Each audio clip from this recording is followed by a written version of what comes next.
ny fanambarana nataon'Andriamanitra ray,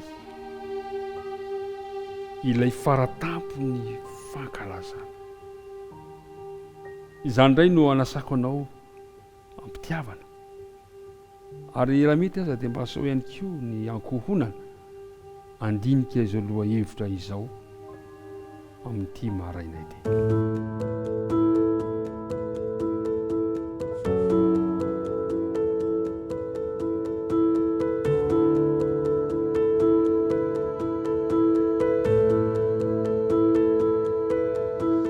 Dia miarabanao indray, tafahoana soamatsara isika.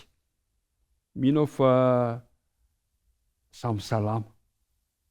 Koa mariky ny fifaliana miona dia andeha ifanofafatanana solony fifandraisan-tanana isika tsirairay avy. Ny fiadanan'ny tompony ho anao sy ny ankohonanao mandrakariva. Fanambarana nataon'Andriamanitra ray. Tsika moa zany dia tsy mbola miala amin'ilay loha hevitra hoe ireo fanambarana maro ny amin'ny Jesosy. Fantatsika tsara raha hatrany voalohany ny rahantsika nandinika ny filazantsarany Jaona, fa ny teny tamin'ny voalohany, ny teny na le logos izay tao amin'Andriamanitra, ary le teny dia Andriamanitra no nanomboka ny filazantsarany Jaona. Ary hitantsika fa tonga nofo ilay teny, ka ny fanahy masina no vavolombelona nanambarany Jesosy tamin'ny dinany sy ny toerany tao aminy tamin'ny batisa. Ny fanahy masina no nanambara no vavolombelona ny laza fa Jesosy no zanak'Andriamanitra. Kanefa ny ray ihany koa dia nanao fanambarana momba ny amin'i Jesosy nandritra ny asany teto an-tany. Ny ray, Andriamanitra ray, dia nanao izany fanambarana izany. Izao no voalaza eo amin'ny andininy 9:30 ka hatramin'ny 9:30 amin'ny filazantsarany Jaona toko 5. Inona no nolazain'i Jesosy momba ny amin'ny rainy eto, izay nanao fanambarana ny amin'i Jesosy ihany koa. Izao no voalaza ilay teny. Fa izao kosa manana fanambarana lehibe noho i Jaona, fa ny asa nomeny ray ahy ho vitaiko, dia izany asa ataoko izany no manambara fa ny ray. Ary ny ray izay naniraka izy no nanambara, tsy mba renareo ny feony, na hitanareo akory aza ny endriny, ary ny teniny tsy mba mitoetra ao anatinareo, satria tsy nino izay ny rainy ianareo. Mazava ny fanambarany Jesosy fa Andriamanitra ray dia efa nanao fanambarana ny amin'i Jesosy. Inona izany fanambarana izany? Ho hitantsika eo ilay fanambarana nataon'Andriamanitra ray.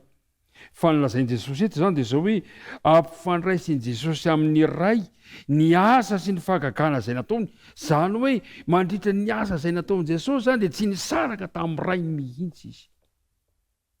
Tiako nisarika ny saintsika. Fa raha tiantsika nahita fitahiana eo amin'izay ataontsika, dia andeha isika tsy hisaraka amin'Andriamanitra, tsy hisaraka amin'i Jesosy. Raha miray amiko ianareo Jesosy, dia ankatao izay tianareo ho azonareo. Inona ary ilay fanambarana izay nataon'Andriamanitra ray mikasika ny amin'i Jesosy, ilay lazainy hoe fa ny ray izay naniraka izy no efa nanambara. Inona ilay fanambarana? Andeha hiverina ny filazantsarany Matio isika, Matio toko 7 ka ny 7:20. Misy fanambarana mihezinezina nataon'ny rainy teto. Izao no voalazany 7:20. Ary inzao nisy feo avy tany an-danitra nanao hoe ity no zanako malalako izay sitrako. Ao amin'ny filazantsara Matio ihany toko 7:20 ka ny 5. Dia izao indray ny fanambarana izay momba ny amin'i Jesosy. Matio toko 7:20 ka ny 5. Ary raha mbola niteny izy, indro nisy raona mazava nanarona azy ireo. Ary inzao nisy feo avy tao amin'ny raona nanao hoe ity no zanako malalako izay sitrako, izy no henoy. Andriamanitra ray nanao fanambarana, nanambarany amin'ny Jesosy, fa Jesosy no ilay zanany malala izay sitrany, ary iantsony anao manao hoe izy no Henoy. Amity androany ty ary, iza no Henoinao. Teo amin'ny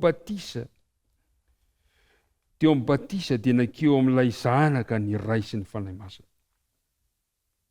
Teo amin'ny fanaovana batisa an' Jesosy, ilay fotoan-dehibe izay fanombohan'ny asan' Jesosy, teo no nanambarany ray fa Jesosy zanany malalany izay sitrany.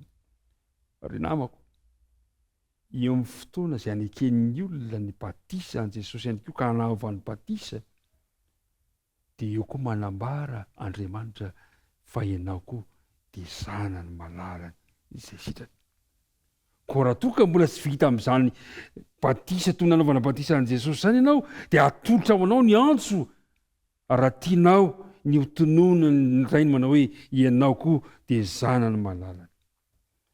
Eto dia misy toe-javatra nefa izay mitranga, ary rehefa nanomboka ny asa an' Jesosy, ny tena nanao ny asa ny fanompony izy.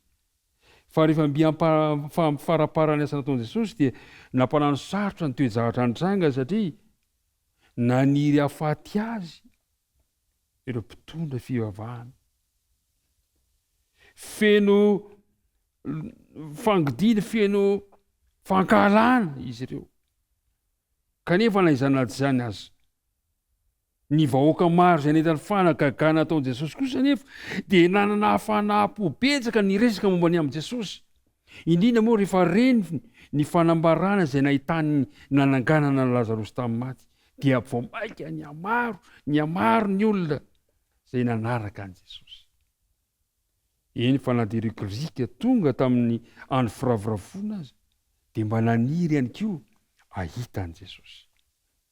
Tamin'ny fotoana io nefa vosetran'ilay teny Jesosy amin'ny taona 220 hoe raha io mankalaza ny anaranao dia namaly any an-danitra ny ray nanao hoe efa nankalaza anao aho ary ankalaza azy indray.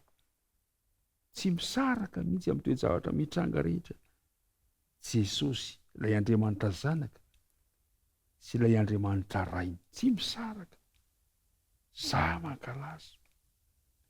Ary hitantsika fa ny farantapon'ny fankalazana indrindra ny fanambarana dia teo amin'ny orany hazo fijaliana. Teo amin'ny hazo fijaliana no fotoam-pankalazana indrindra an' Jesosy. Teo amin'io manko nanambarany ny rainy an' Jesosy manono fa io ilay sorona lehibe amonjena izao tontolo izao. Teo amin'ny hazo fijaliana no farantapon'ny asan' Jesosy mba amonjenanao. Ry namako mpiara-midinika amiko, teo amin'ny hazo fijaliana no nanehoan'Andriamanitra ny fitiavana antsika. Teo amin'ny hazo fijaliana no nandorany Jesosy ny tenany ho fanavotana azy ianao. Ary eo amin'ny hazo fijaliana, io ny farantampon'ny fankalazan'Andriamanitra rainy an' Jesosy ny zanany.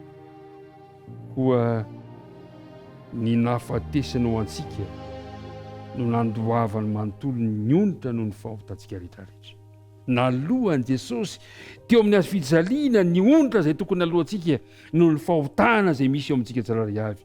Ka dia ao amin'i Jesosy sika, ao amin'Andriamanitra sika amin'ny lalàna finoana, ka dia nomen'Andriamanitra antsika ny fahazonantoka ny famonjena. Andriamanitra ny ampahery anao ka ahafaly atsika ny fahitantsika an'izany, ko andeha sika hiaraka hivavaka amarana indray izao dinika izao.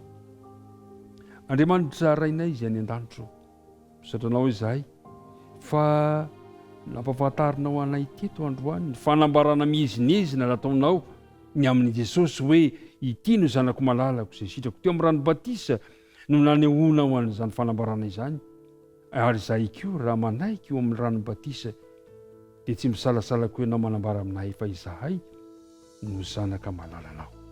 Ary nampafantarinao ihany koa fa teo amin'ny hazo fijaliana no farantampon'ny fankalazana, farantampon'ny fitiavana amonjenanay.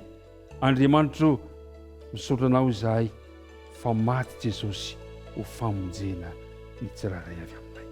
Dia mitahia ary anay raha hiatrika ny tontolo andro izahay.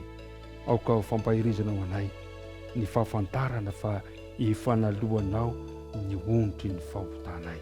Dia aza mafona mahasarika anay amin'ny anarana Kristy nangatana ny vavaka. Amen.